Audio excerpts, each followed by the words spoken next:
आदाब नमस्कार। परभणी न्यूज़ महानगर में आपके साथ शेख इफ्तिखार। या सगळ्या रजिस्ट्रीचे जे काही व्यवहार झालेत ते रजिस्टर्ड डॉक्युमेंट्स तयार आहेत, ह्याची बाजाबता रजिस्ट्री झालेली आहे, त्या रजिस्ट्री ऑनलाईन प्रोसेसनं झाल्या आहेत। त्यानंतर त्या रजिस्ट्रीचे सगळे चेक पैशाचा व्यवहारसुद्धा हा अकाउंट टू अकाउंट पेमेंट झाला आहे। म्हणजे माझ्या पत्नीच्या नावेने इंडिया बँकेत असलेल्या अकाउंटमधून काळेसाहेबाचं विद्यापीठामधल्या असलेल्या बँकेच्या खात्यामध्ये इंडिया बँकेच्या पैसे ट्रान्सफर झाले। ही रजिस्ट्री करताना हे सगळे पैसे त्यांना चेक नंबर सहित त्या रजिस्ट्रीवर टाकलेले आहेत। 749 749 749 749 735 आणि 735 अशा स्वरूपाची त्यांना 6 टप्प्यात हे 6 चेक 10-10 दिवसाच्या फरकामध्ये दिलेले आहेत। त्यामुळे आम्ही ह्यांच्याशी खोटा व्यवहार केला आहे, ह्यांना पैसेच दिले नाही आणि आम्ही रजिस्ट्री करून घेतली, जे काय त्यांचा आरोप आहे हा धांदात आरोप खोटा आहे। आणि हे काय लपणार नाही ना, रेकॉर्डवर आहे ना, बँकेच्या रेकॉर्डवर पैसे घेतलेत का नाही, दिलेत का नाही, हे सगळं क्लिअर आहे ना, ते तपासून बघा।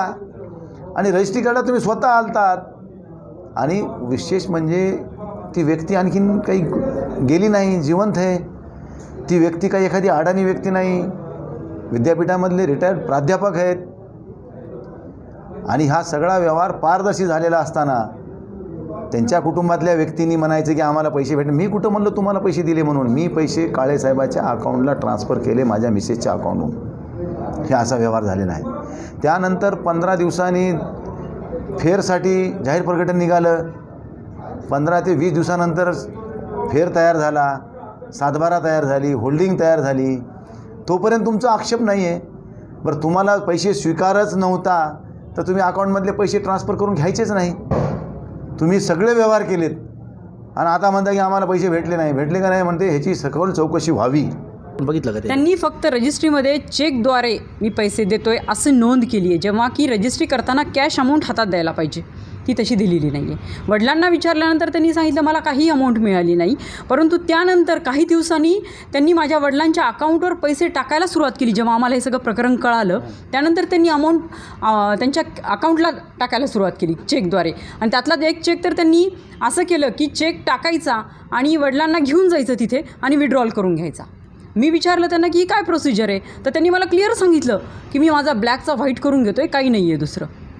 मग मला ही पण प्रोसिजर कळाली नाही, पण आम्ही सतर्क झालो। त्यानंतर आम्ही त्यांना म्हणजे आम्ही अक्षरशः आमच्या वडिलांचा अकाउंट बंद केलं।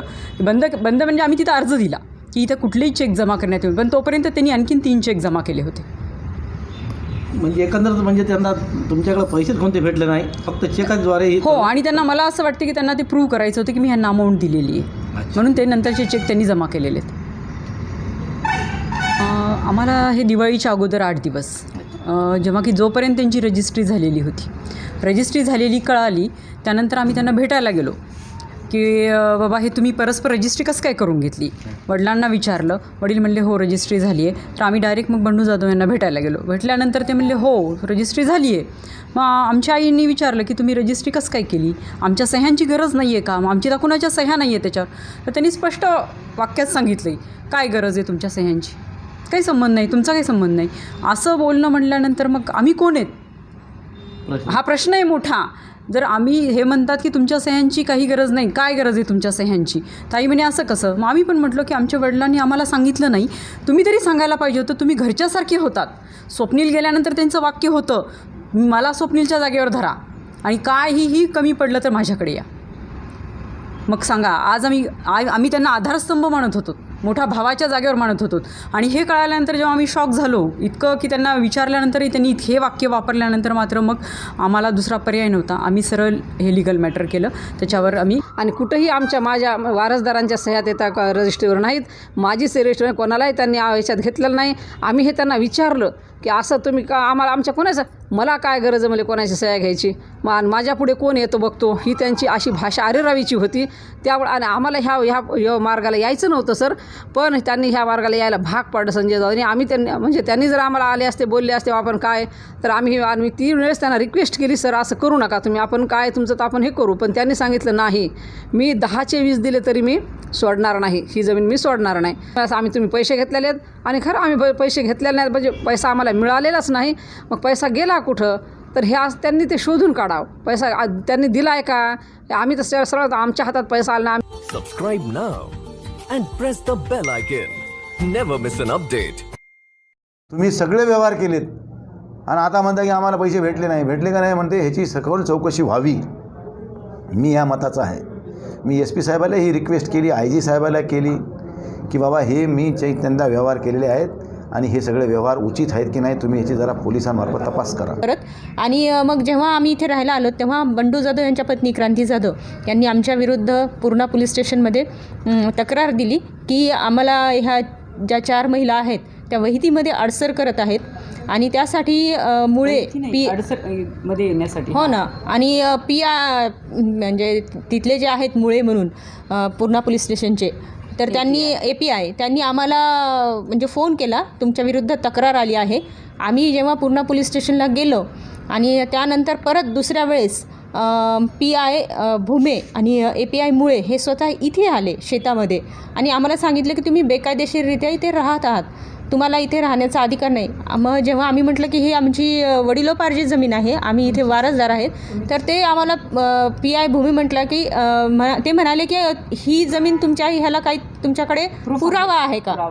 आम्ही म्हटलं सर म्हणजे आम्हाला हा अगदी जबरदस्त धक्का होता की ही आमची वडिलोपार्जित जमीन आहे, आम्ही वारसदार आहोत आणि हे आज आम्हाला पुरावा मागतायत. तुम्ही ह्या जागेचे नकाशे म्हणजे हे जेव्हा प्रकरण आम्ही सांगितलं हा सिव्हिल मॅटर आहे, ह्यामध्ये पोलिसांचं खरं तर काहीच काम नाही आहे, पण तरीसुद्धा इथे पोलिसांनी आम्हाला येऊन तुम्ही इथे सुरक्षित नाही, तुम्ही इथे राहू नका, किमान तुम्ही दिवसभर थांबा, रात्री थांबू नका, असं आम्हाला पोलीस बोललेले आहेत. म्हणजे हा एक प्रकारे आमच्यावर पोलिसांतर्फे दबाव निर्माण करत होते. मग आम्ही त्या संदर्भात परत पूर्णा पोलीस स्टेशनमध्ये आम्हीसुद्धा क्रांती जाधव यांच्या विरुद्ध अर्ज केलेला आहे आणि परत SP आपले जे आहेत मीना सर, त्यांच्याकडे पण आम्ही जाऊन अर्ज केला आहे, त्यांना बोलून आलेत. जेव्हा त्यांनी आम्हाला आश्वासन दिले की तुमच्याकडे आता इथून पुढे आमचे कुणीही पोलीस येणार नाहीत, त्यानंतर आम्ही थोडंसं रिलॅक्स झालेलो आहोत. नाहीतर आम्ही म्हणजे भीतीच्या वातावरणाखालीच राहतो. त्यांच्याकडनं आम्ही सुरक्षेची अपेक्षा केलेली होती, त्यांनीच उलट आमच्यावर दबाव निर्माण केला होता. पण आम्हाला SP सरांनी ह्या बाबतीत अगदी निर्धास्त केलेलं आहे, त्यामुळे आता आम्ही थोडंसं म्हणजे रिलॅक्स आहोत त्या बाबतीत. माननीय बाळासाहेब ठाकरे साहेबांनी मला घडवलं आहे आणि उद्धव साहेबांच्या नेतृत्वाखाली मी ह्या जिल्ह्यामध्ये शिवसेनेचं काम करतो आहे. 20 वर्षापासून मी सत्तेमध्ये आहे. मी आणखीन कधी कोणाच्या 5 पैशाचा मिंदा नाही आहे. परभणीतल्या एका मार्केटमधला एक साधा व्यापारीसुद्धा किंवा एक व्यक्तीसुद्धा म्हणू शकणार नाही की खासदारांना माझे 5 पैसे बुडवलेत किंवा मी कोणाचा बळजुबरी ताबा घेतला आहे, कब्जा लय लोकांनी कब्जे केलेत, त्यांच्यावर कोणी बोलत नाही. शेताचं प्रकरण आहे. माझा मुलगा 1.5 वर्षापूर्वी गेला की जो एक शिवसैनिक होता आणि म्हणजे संजय जाधव उर्फ बंडू, तर हा यांचा एक महत्त्वाचा असा कार्यकर्ता होता आणि नेहमी त्यांचं येणं जाणं सारखं बैठका वगैरे आणि पूर्ण कार्य माझ्या मुलानं बंडू जाधवसाठीच केलेलं आहे. जीवन जे घातलं बंडू जाधवसाठी त्याने म्हणजे खर्ची घातल्यासारखं घातलेलं आहे. आणि 15 वर्षाचा होता त्या दिवशी त्यानं खांद्यावर जो रुमाल घातला भगवा, तो शेवट होईपर्यंतच्या खांद्यावर होता, त्यानं तो काही सोडला नाही. आणि प्रत्येक वेळेस त्यानं आम्हाला शिवसेनेलाच मतदान करण्याला भाग पाडलं आणि आम्ही करायचं, आनंदानं करायचं. कारण मी बंडू जाधव यांना मी माझ्या मुलाच्या ठिकाणी समजत होते आणि ही जमीन त्यांनी जी लिहून घेतली माझ्या मुलाच्या नंतर. पण हे असं मला हे म्हणजे केव्हा समजलं, जेव्हा रजिस्ट्री झाल्यानंतर 8-10 दिवसांना मला समजलं. मी त्यांना बोलले, पाया पडले, रडले, कारण माझे नातवंडांना तुम्ही रस्त्यावर आणू नका सर, हे असं करू नका, तुम्ही असं का केलं. तर त्यांनी सरळ सांगितलं मी काय केलं नाही, पण हे असं त्यांनी मुद्दाम केलेलं असं मला वाटतं आहे. कारण त्यांना ही जमीन पाहिजे होती आणि ह्याच्यावर डोळा त्यांचा आधीपासूनच होता, हे मला कळालेलं होतं. पण म्हणजे माझ्या मिस्टरांची मनस्थिती बरोबर नव्हती मुलगा गेल्यामुळं आणि त्या डिप्रेशनमध्ये त्यांनी त्यांचा गैरफायदा घेतलेला आहे. याचा सदाशिव शंकर काळे हा म्हणजे वाड्यातलाच आमच्या वेरंडेश्वरमधला हा एक मुख्य सूत्रधार आहे याच्यातला. आणि त्याबरोबर एक पप्पू गायकवाड म्हणून परभणीचा तो आणि पप्पू गायकवाड यांच्या हॉटेलमध्ये हे कारस्थान पूर्णपणे शिजलेलं आहे. 40 लाख रुपये त्याची रजिस्ट्रीची अमाऊंट दाखवली आहे रजिस्ट्रीमध्ये, जेव्हा की ह्या जमिनीचं इव्हॅल्युएशन त्यांनी खूप कमी केलं आहे. आज आमची पाण्याखालची जमीन आहे, त्यांनी कोरडवाहू दाखवली आहे. ह्या जमिनीमध्ये तुम्ही बघा, विहीर आहे, बोर आहेत 2, पाणी आहे, आज आमचं पीक आहे उभं इथे आणि त्यामुळे ते म्हणतात की कसं की कोरडवाहू जमीन आहे. आमचे सागाचे झाडं आहेत 300 इथं उभे आणि त्यांनी कोरडवाहू म्हणून पूर्ण इव्हॅल्युएशन कमी करून घेतलेले. हे शासनाचे कार्यकर्ते आहेत, तहसील तलाठी आहेत, तहसीलदार आहेत, त्यांनीसुद्धा ह्याच्यात आडसर केला नाही, त्यांनीसुद्धा त्यांना प्रश्न विचारले नाहीत. ह्याचंही मला म्हणजे हे गंभीर स्वरूप वाटते की कसं काय आपल्या भारताची न्यायव्यवस्था अशी कशी आहे. की यांना गरज नाही वाटली की वारसदारांना विचारायचं किंवा पत्नीला, अगोदर पत्नीला विचारायला पाहिजे, आधी तिच्या सह्या पाहिजेत ना आमच्या आईच्या, नंतर आमच्या सह्या पाहिजेत. आमच्या कुठेही सह्या नाही आहेत, आम्हाला विचारण्यात पण आलेलं नाही. आणि ही सगळी प्रोसिजर करून घेताना सुरुवातीचं त्यांचे वाक्य होते की मी हे तुम्हाला वापस देईल. फेर ओढेपर्यंत त्यांनी हे वाक्य वापरले. त्यानंतर त्यांचा फेर ओढून झाला ना, अक्षरशः सर हा फेर 12 दिवसात ओढला गेलेला आहे. काय ह्याला काय म्हणायचं ना? मग आम्हाला कुठलीही नोटीस आली नाही, नोटीस मिळाली नाही, दिली पण नाही आहे त्यांनी. फेर ओढल्या गेला 12 दिवसाच्या आत. मग हे असं कसं ना? हा खूप मोठा प्रश्न आहे. मी नगरपालिकेचा नगरसेवक व्हायसुद्धा लायकी माझी पात्रता नव्हती, पण बाळासाहेबांच्या आशीर्वादानं, उद्धवसाहेबांच्या मार्गदर्शनाखाली मला जिल्ह्याचा 2दा आमदार आणि 2दा खासदार होण्याचं भाग्य लाभलं. हे परभणीकरांमुळं लाभलं आहे. त्या परभणीकरांची प्रतारणा, त्यांच्याशी बेईमानी जर करीन ना तर माझ्या रक्तात दोष असते असं समजायचं. हो, ते मी ते सांगू शकते की कोणी असं म्हणजे असं कसा विश्वास ठेवा? जर रक्षकच जर भक्ष बनू लागले, आज हा प्रतिनिधी लोकनेता असताना यांनी आधार द्यायला पाहिजे. अशा मयत झालेल्या मुलाचा कुठं आता हे खरंच शिवसैनिक होता, त्यांनी आम्हाला आधार द्यायचा सोडून आम्हाला निराधार केलेला आहे. आणि असं किती कोण आता यांच्यावर म्हणजे विश्वास ठेवणार आता, म्हणजे कितपत योग्य होईल हे विचार करतील आता लोक. काय कसा विश्वास ठेवा आणि कसा म्हणजे असा खासदार आणि एवढे लोकप्रतिनिधी असलेले आणि यांच्यावर विश्वास कितपत ठेवा, आता असा विचार सगळे लोक करतील. आणि असं एक प्रकरण आहे, अनेक प्रकरणं पुढे माझ्यासमोर इथं मला येऊन भेटून गेलेले आहेत लोक की सर तुमच्यासारखेच आमचेसुद्धा प्रकरणं झालेले आहेत, पण आम्ही आवाज उठवू शकत नाहीत असं त्यांनी मला बोलून गेलेले. त्याजण येऊन भेटून गेले मला की असे प्रकरणं त्यांचे अनेक आहेत. पण मला त्याच्याशी काही घेणं देणं नाही. पण आज माझं प्रकरण असं आहे की मी आज केवळ माझ्या नातासाठी माझे दोन्ही नातू रस्त्यावर आल्यामुळे मला हे पाऊल उचलावं लागत आहे.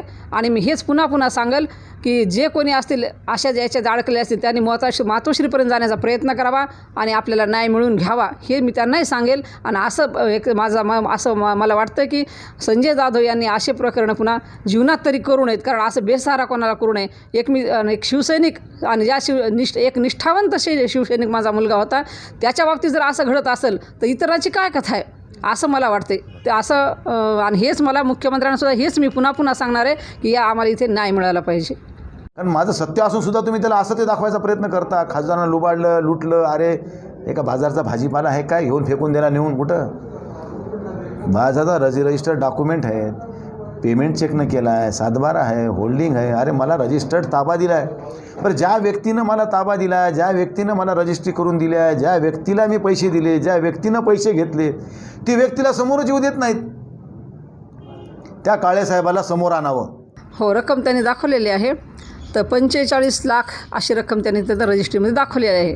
पण ते 45 लाख हे आमच्यापर्यंत आलेले नाहीत. आणि त्यांनी जे आता जे सांगायला रक्कम तीसुद्धा आमच्यापर्यंत आलेली नाही. आणि कोणतीच रक्कम आमच्यापर्यंत आलेली नाहीत. मी स्पष्ट त्यांना सांगितले, बंडू जाधवला मी स्वतः बोललेली आहे की तुमचा एकही पैसा आमच्यापर्यंत आलेला नाही. तर त्यांनी सरळ सांगितलं की काकाने घेतला आहे. तर काकांनासुद्धा सांगितलं की काका म्हणले माझ्या हातात पैसा आलेला नाही. आणि बंडू जाधवने जेव्हा आम्ही ऑफिसला बसलेलो होतो तेव्हा सांगितलं की सदाशिवजवळ मी बॅग दिली होती. याचा अर्थ काय होतो? सदाशिव काळे हा बॅग घेणारा कोण? त्यांनी स्वतः आमच्या मिस्टरांच्या हातात का नाही दिली? मग हे याच्यातून काय निष्पन्न होते? तर त्यांनी सांगितलं की सदाशिव काळे हा बॅग घेऊन गेला की त्यांनी मी एकटी नव्हते, माझ्या मुलीसुद्धा होत्या, त्यांच्यासमोर त्यांनी सांगितलं की सदाशिवाच्या हातात बॅग होती आणि सदाशिव बॅग घेऊन गेलेला होता. मग त्या बॅगमध्ये पैसे होते का काय होतं आम्हाला माहीत नाही आणि आमच्यापर्यंत काही आलेलं नाही. हेच मी पुन्हा पुन्हा हेच सांगणार आहे.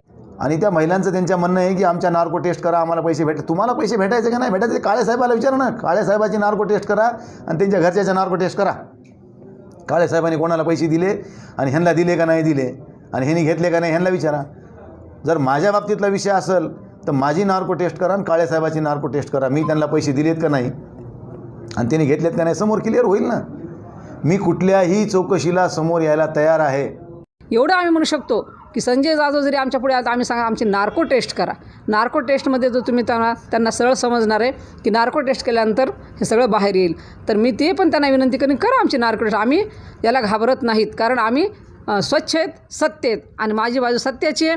आणि मी हे गारहाणं मी तुम्हाला सांगते की माझं गारहाणं हे जे आज मला रस्त्यावर आणले, तर मी हे माझं गारहाणं मातोश्रीपर्यंत सुद्धा नेणार आहे. बोलवा समोर आणि होऊ द्या तिची लाईव्ह चौकशी होऊ द्या सगळी. मी तयार आहे कशाला बी.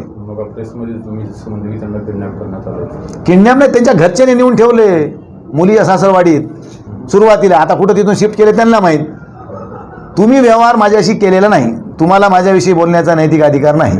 ज्या व्यक्तीने व्यवहार केला आहे त्याला समोर आणा, मला समोर बोलवा. कुठली चौकशी समिती बोलवायची आहे कलेक्टरासमोर चौकशी करा. आणि वडील आमचे ह्या दबाव म्हणजे कसं झालं, त्यांना भीती वाटायला लागली आहे की मला आता हे म्हणजे हे आता शेवटी राजकीय लोक आहेत, ह्यांच्याकडनं मला काहीतरी धोका निर्माण होईल. सुरुवातीला वडील होते आमच्यासोबत, होते काही दिवस माझ्याकडे होते, मोठ्या ताईकडे होते, पण आज ते बरेच दिवस झालं ते तिथे नाही आहेत, ते निघून गेलेले आहेत. त्यांनी आम्हालासुद्धा म्हणजे त्यांचा फोन बंद आहे, त्यांनी आम्हाला सांगितलेलं नाही आहे ते कुठे थांबत आहेत म्हणून. म्हणजे आम्हीसुद्धा काळजीमध्येच आहोत की आमच्या वडिलांना काही धोका होऊ नये. कारण त्यांनी स्वतः जेव्हा हे आम्हाला सगळं कळालं, त्यांनी स्वतः एकदा म्हणजे आत्महत्येचा प्रयत्न केलेला आहे. त्यानंतर म्हणजे आम्ही सतत त्यांच्यासोबतच राहत होतो. मग त्यांनी एकदा मध्यंतरी गेले आणि परत आले. आम्हाला वाटतं त्यांनी म्हणजे आळंदीला वगैरे कुठेतरी गेले होते, परत आले. पण आताही ते सध्या 8 दिवस झाले नाही आहेत ते परत. म्हणजे त्यांच्या हातावरच हे समजा झालं असं त्यांनी दाखविलेलं आहे. हो, मग हे त्यांना वाटायला लागले की मला हे अडकवायला लागले ह्याच्यामध्ये.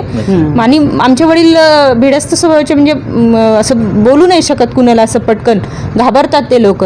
त्यामुळे आज ते इथे थांबत नाही आहेत. इसमें आगे का खुलासा क्या होगा ये आने वाला समय ही बताएगा. Subscribe now and press the bell icon. Never miss an update.